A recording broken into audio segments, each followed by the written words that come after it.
Listen to the word of the Lord today. From the Gospel of John. First verse, and we'll start with chapter 6, or verse 6. There was a man sent from God, whose name was John. He came as a witness to testify to the light, so that all might believe through him. He himself was not the light, but he came to testify to the light, the true light, which enlightens everyone who is coming into the world. He was in the world, and the world came into him through him. Yet the world did not know him. He came to what was his own, and his own people did not accept him. But to all who received him, who believed in his name, he gave power to become children of God, who were born not of blood, of the will of the flesh, or of the will of man, but of God. Now listen. And the Word became flesh and lived among us. And we have seen his glory, the glory as a Father's only Son, full of grace and truth. John testified to him and cried out, "This was he of whom I said, he who comes after me ranks ahead of me because he was before me." From the fullness we have all received grace upon grace. The law indeed was given through Moses. Grace and truth came through Jesus Christ. No one has ever seen God. It is God, the only Son, who is close to the Father's heart, who has made him known. This is the word of the Lord. Thanks be to God. Amen. Jesus is coming home. Now today we may think this is Epiphany, those three wise men. Well, guess what? In the literal understanding of the research, they came about 1.5 to 2 years after baby Jesus was born. And they say that there were three, we think of those three magi or three wise men. There was probably a whole slew of them, but we know that there were three because they brought three gifts. And on this day, Epiphany means to be able to reveal or to see. The Epiphany, that moment that we are able to realize or see or accept. Well, are you ready that Jesus is coming home? Jesus has come into this world. The prophets proclaimed it. John the baptizer said, "The one that came before me, one that was greater." Homecomings. How many of you were able to go home for the holidays? Or maybe you were already home. I know a lot of our college and military folks came home. We had the Miller's kids, one from out at the Air Force Academy, another from that school called FSU.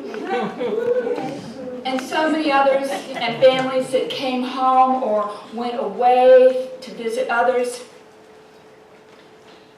There is a writer, Thomas Wolfe, says, though you never can go home.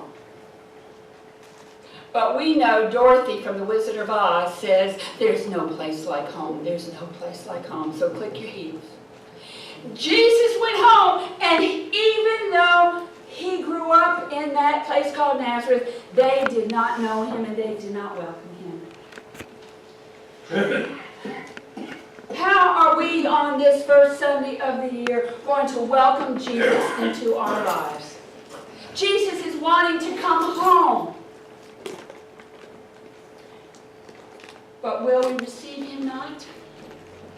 Or will we embrace him?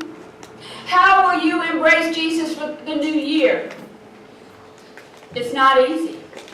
We celebrate Christmas that Jesus intended to come home again, that came home in a manger. And then all of a sudden we know biblically he shows up as a boy in the temple. The miracle of Jesus is not all the fluff and stuff and the frank and gold and incense, but that at Christmas Jesus came to this world. He came home so that he may suffer with us and know us, and that the prophets prophesied and it became reality. Now, I don't know about you, but sometimes I get so involved. There's so many demands. that sometimes we get lost in the shuffle. Tomorrow morning, you got to get up a little bit early if you got to get to school, or if you got to go to work because of that traffic, or that maybe that there are other demands, even if you've retired, other expectations. I believe the saddest verse in the Bible, though, is that Jesus came into the world and he was not known by those. Are we going to ignore Jesus? Are we going to, again, put him back where it's comfortable? Are we going to be able to embrace a new way of living with him? Will we know him when he shows us and comes home? One of my favorite, and Sarah, I'm going to let you get ready, my favorite commercials over the holidays came from Publix. And it was about a parent and a little girl. Let's watch it because I want to see if we will know when Jesus comes home. I found it! Why don't you find a spot on the tree? Hey, here you go. So you know who's coming tonight? Yeah? You super excited? Yeah. Can we make them cookies? What kind? Sugar frosting. So, do you think he's gonna bring you something? I don't know. This one's for Daddy. Are we gonna leave these by the tree? No, Well, how's he supposed to get them? I'm gonna give them to him. You are?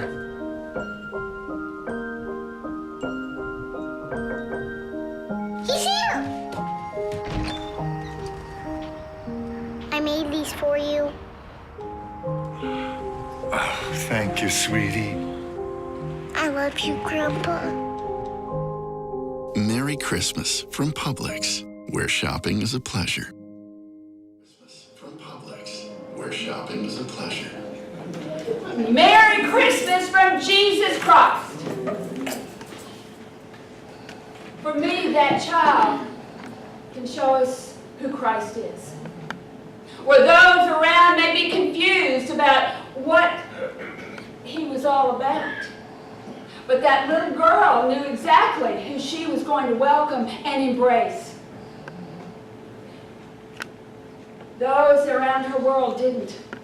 She was focused in knowing. Now, what would have happened if the door opened and she said, I've got these for you, and the grandfather said, who are you? What would have happened? Or, I don't have time right now, get out of my way.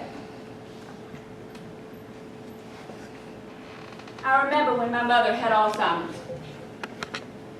And I would go every morning for a year. And she would not know who I was when I walked in the door.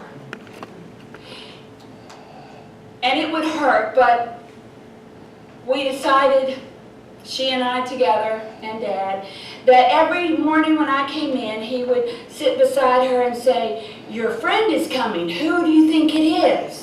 And we would come in, and I would be Scarlett O'Hara, or Joan of Arc, or one time I was, like I said, Aunt Jemima, and I said, Mom, that's too many pancakes. But as a history teacher in her past, she could think of those names from history and pull them out. But in present moment, it couldn't come to her.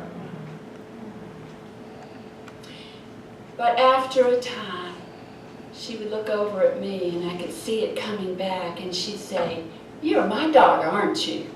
And I said, I'm the one and only. And then my sister would come in and say, excuse me? But how are we greeting this Christ that's coming to the world?